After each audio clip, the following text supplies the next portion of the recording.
MK times news में आपका स्वागत है। मैं हूं एमके आजाद।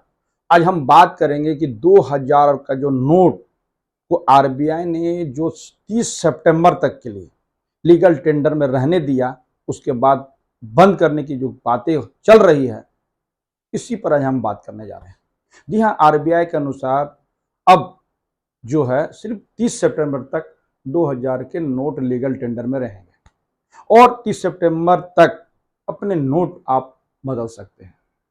जी हाँ, वो गुलाबी नोट, जी हाँ 2000 के नोट, जिसकी जब से छपाई शुरू हुई, यानी जब से 2000 का नोट चलन में आया, तब से विपक्षी नेताओं का इस पर लगातार प्रहार हो रहा था।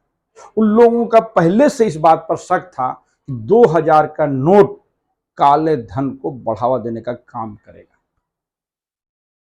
और आरबीआई ने जिस हिसाब से इसको बंद करने का एक तरह से निर्णय ले लिया, इससे उस बात को बल मिलता है कि विपक्ष के जो सवाल खड़ा किए थे उसमें कहीं न कहीं दम था। 2016 के बाद जो 2000 के नोट छपे और 2023 में बंद हुए, अपने ही सरकार के बनावे नोट को बंद करने के पीछे कई तर्क और कई बातें सामने आ रही है। इसको बताने से पहले मैं आपको बता दूं कि जब 2016 में जब नोटबंदी की घोषणा हुई थी 500 और 1000 के नोट का, तो भारत के प्रधानमंत्री आए थे। उस वक्त में आरबीआई सामने नहीं आई थी और आरबीआई उस वक्त में सिर्फ पर्दे से पीछे में उसका रोल था। पर्दे में सिर्फ सामने आए थे देश के प्रधानमंत्री नरेंद्र मोदी जी, और उन्होंने 8 बजे रात में ये घोषणा कर दी कि अब 500 1000 के नोट लीगल टेंडर नहीं रहेगा। लेकिन जब 2000 रुपया नोट बंद करने की बारी आई, तो प्रधानमंत्री जी विदेश की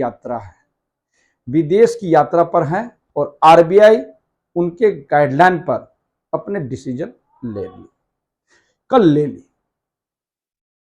तो जिस हिसाब से 2000 के नोट पर जो सवाल खड़ा किया जा रहा था, वो अब जो है कल की घोषणा के बाद उसको बल मिलता हुआ दिख रहा है।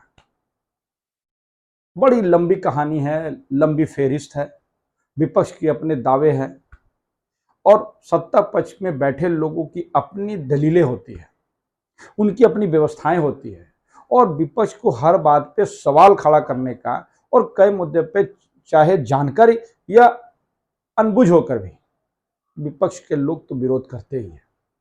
लेकिन नोटबंदी को लेकर जिस हिसाब से जो बात कही जा रही थी, वो अब धीरे धीरे उसका पर्दा जो है उठता हुआ दिख रहा है। National crime record bureau NCRB की रिपोर्ट बताती है कि करीब 245.33 करोड़ रुपया जाली नोट जो है वो पकड़े गए हैं। और ये कोई एक भारत की एक एजेंसी ने नहीं पकड़ा, विभिन्न एजेंसियों ने करीब 245.33 करोड़ जाली नोट बरामदी की है। ये जो आंकड़े हैं वो कोई मामूली आंकड़े नहीं है और मामूली लोगों द्वारा निर्गत नहीं है। एनसीआरबी की report, national crime records bureau का रिपोर्ट। तो ये नकली नोट को बढ़ावा मिल गया था या फिर जो बड़े पैमाने पर लोग काला धन 2000 के रुपया के तरह रखने लगे थे, क्या इसको लेकर नोटबंदी की गई है? इस मामले पे आरबीआई भी कोई खुलासा नहीं किया और ना ही भारतीय जनता पार्टी के किसी नेताओं का इस मामले पर कोई वक्तव्य आया है या कोई बयान आया है। याद कीजिए 12 दिसंबर 2022 को भारतीय जनता पार्टी के ही राज्यसभा सांसद बिहार से सुशील मोदी जी ने 2000 के नोट पर बड़ा सवाल खड़ा किया था राज्यसभा में। उन्होंने अपने बात में ये बात कही थी कि 2000 के जो नोट है वो काला धन को बढ़ावा दे रहा है।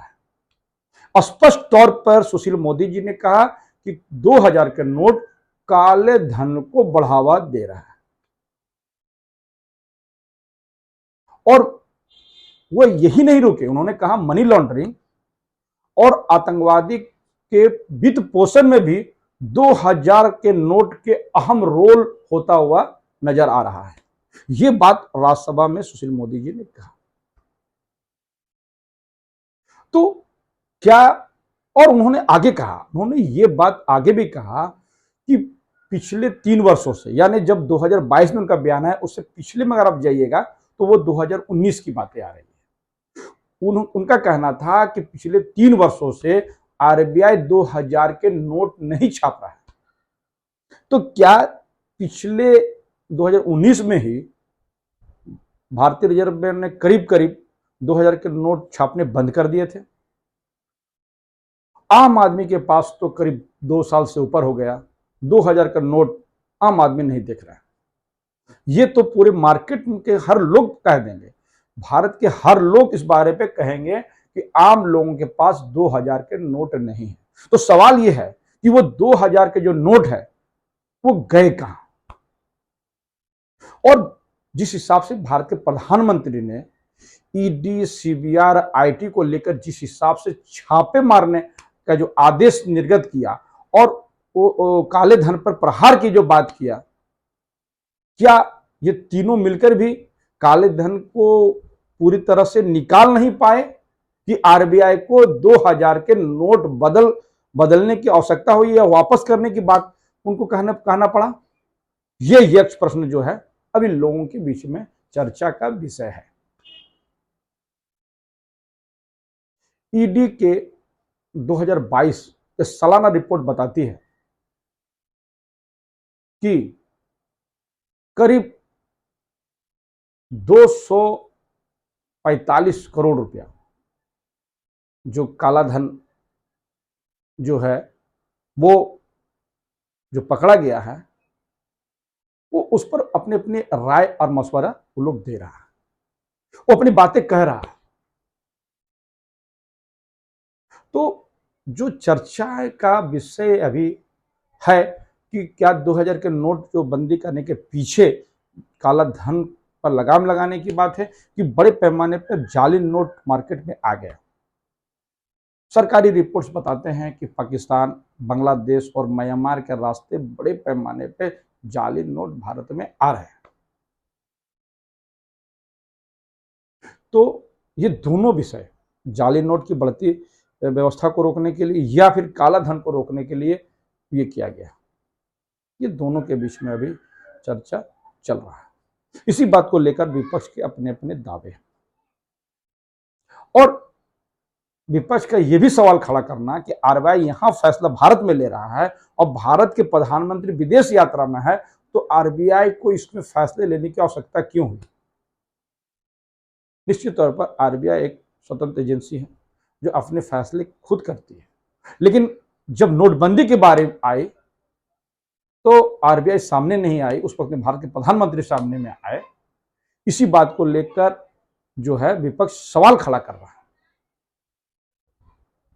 आज के दिन कर्नाटक चुनाव में शपथ ग्रहण समारोह किया जा रहा है, जिसमें शपथ ग्रहण समारोह के बहाने जो कांग्रेस पार्टी 2024 की तैयारी में लगा है, उसके निमंत्रण का जो भेजने का जो तरीका है वो स्पष्ट तौर पर कह रहा है आज हमारा इशू इस तरफ नहीं है।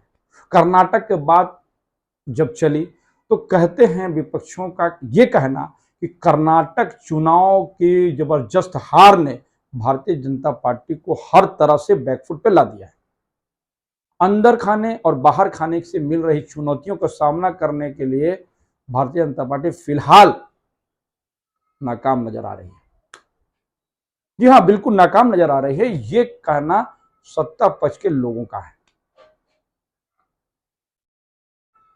इस पर कांग्रेस के बड़े नेता कहते हैं कि जब यूपी का चुनाव आया उससे कुछ दिन पहले नोटबंदी का ऐलान हुआ और उत्तर प्रदेश के चुनाव जीतने के बाद नोटबंदी को सही ठहराने का जिस हिसाब से नरेंद्र मोदी उसकी सरकार और उसके जो पार्टी के कैडर जो है जिस हिसाब से सामने कर कहने लगे कि नोटबंदी पर यह मोहर है,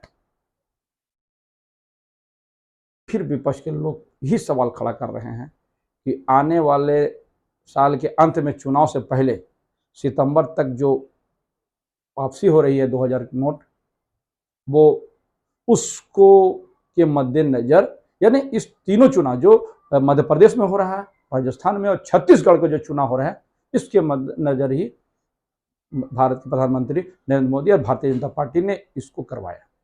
ये विपक्षियों का आरोप है।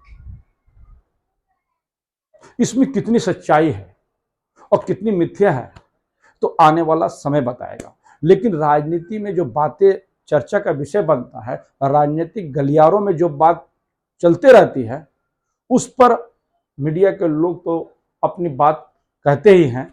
इससे किसको कहाँ इनकार है। हर लोग अपने अपने कामों में लगे हुए हैं। बहरहाल 2000 का जो नोट है उसको लेकर आम आदमी में जो हलचलें होना चाहिए था, जो नोटबंदी के समय नजर आया था, लोग लाइन पे खड़े हो गए, कई लोगों की मौत हो गई, ये सारी बात अब शायद नजर नहीं आ रहा था। आज कल घोषणा हुई और आज तक जो रिपोर्ट्स आ रहे हैं, कहीं भी कोई आम आदमी में कोई हलचल नहीं है, क्योंकि बहुत दिन से तो आम आदमी 2000 का नोट देख ही नहीं रहा था। और 2019 में अगर सुशील मोदी जी की बात पर यकीन किया जाए, उनके रिपोर्ट्स को सही माना जाए, तो आरबीआई 2019 में ही से बंद किया। तो फिर इसका ऐलान आज क्यों? इसी बात को लेकर, इसी बात का शक जो है विपक्ष के नेता लोग करते हुए नजर आ रहे हैं। मैंने पहले ही आपको अपने न्यूज में कहा कि कर्नाटक का चुनाव का हार भारतीय जनता पार्टी पचा नहीं पा रही है, क्योंकि दक्षिण के एकमात्र किला जो था वो ध्वस्त हो गया भारतीय जनता पार्टी के हाथ से। क्योंकि भारतीय जनता पार्टी कांग्रेस मुक्त की बात भारत के प्रधानमंत्री नरेंद्र मोदी ने कहा था कि देश कांग्रेस मुक्त होने वाला है या होगा।